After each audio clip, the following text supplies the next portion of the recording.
नमस्कार मित्रांनो, कुसुम सोलार योजनेअंतर्गत पात्र लाभार्थी शेतकऱ्यांना आपल्या मोबाईलवर पैसे भरणा करण्यासाठी SMS आले असतील. यामध्ये बऱ्याच शेतकऱ्यांनी आपला सेल्फ सर्वे करून पेमेंटचा भरणा करून आपली कंपनी जी काय आहे ती यामध्ये निवड केलेली असेल. तर यामध्ये आपल्याला पेमेंटचा भरणा करण्याच्या अगोदर आपल्याला आपला जो काही अर्ज आहे तो एकदा चेक करून पाहायचा आहे की आपल्या अर्जामध्ये काही त्रुटी आहे की नाही ते. तर त्यासाठी मित्रांनो, आपल्याला आपला जो काही युजर नेम आहे, युजर नेम पासवर्ड टाकून आपल्याला यामध्ये लॉग इन व्हायचे आहे. लॉग इन झाल्याच्या नंतर अशा प्रकारचा एक डॅशबोर्ड आपल्यासमोर ओपन होईल. तर यामध्ये आपण पाहू शकतात की रजिस्टर्ड डेट 19/9/2021 आहे आणि येथे खाली आपण जर पाहिलं तर येथे रिक्वेस्ट सँक्शन्ड आहे, इथे डाउनलोड ॲप्लिकेशन आहे आणि त्यासमोर अपलोड डॉक्युमेंट्स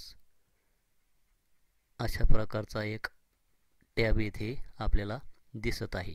तर या शेतकऱ्याला आपल्या मोबाईलवर पैसे भरणा करण्यासाठी SMS आलेला आहे, परंतु त्याचे लॉग इन चेक केल्याच्या नंतर येथे आपल्याला अपलोड डॉक्युमेंट्स अशा प्रकारचा एक येथे नवीन टॅब आपल्याला येथे पाहायला मिळत आहे. तर अपलोड डॉक्युमेंटवर क्लिक केल्याच्यानंतर आपल्या अर्जामध्ये जर काही त्रुटी असेल तर त्यामध्ये तिथे दाखवली जाईल की आपला अर्ज कोणत्या कारणामुळे येथे त्रुटीमध्ये आलेला आहे.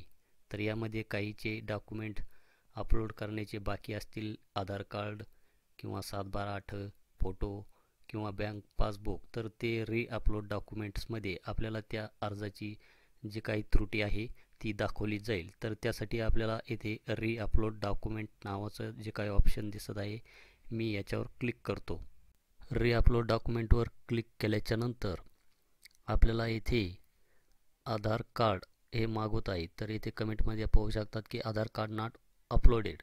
तर आपल्याला इथे आधार कार्ड हे अपलोड करून घ्यायचे आहे. आधार कार्ड अपलोड केल्याच्या नंतर आपल्याला येथे सबमिट करायचे आहे. सबमिट केल्याच्या नंतर आपल्याला इथे येस करायचे आहे. तर आपण पाहू शकता की आपले जे काही डॉक्युमेंट आहे ते सक्सेसफुली येथे अपलोड झालेले आहे. तर अशा प्रकारे आपल्याला आपले जे काही डॉक्युमेंट आहे ते अपलोड करून घ्यायचे आहे जर आपला फॉर्म हा त्रुटीमध्ये असेल तर. तर हे होतं एक कुसुम सोलार संदर्भात एक महत्त्वाचं असं एक अपडेट. भेटूया अशाच एका नवीन अपडेट नवीन व्हिडिओमध्ये. धन्यवाद.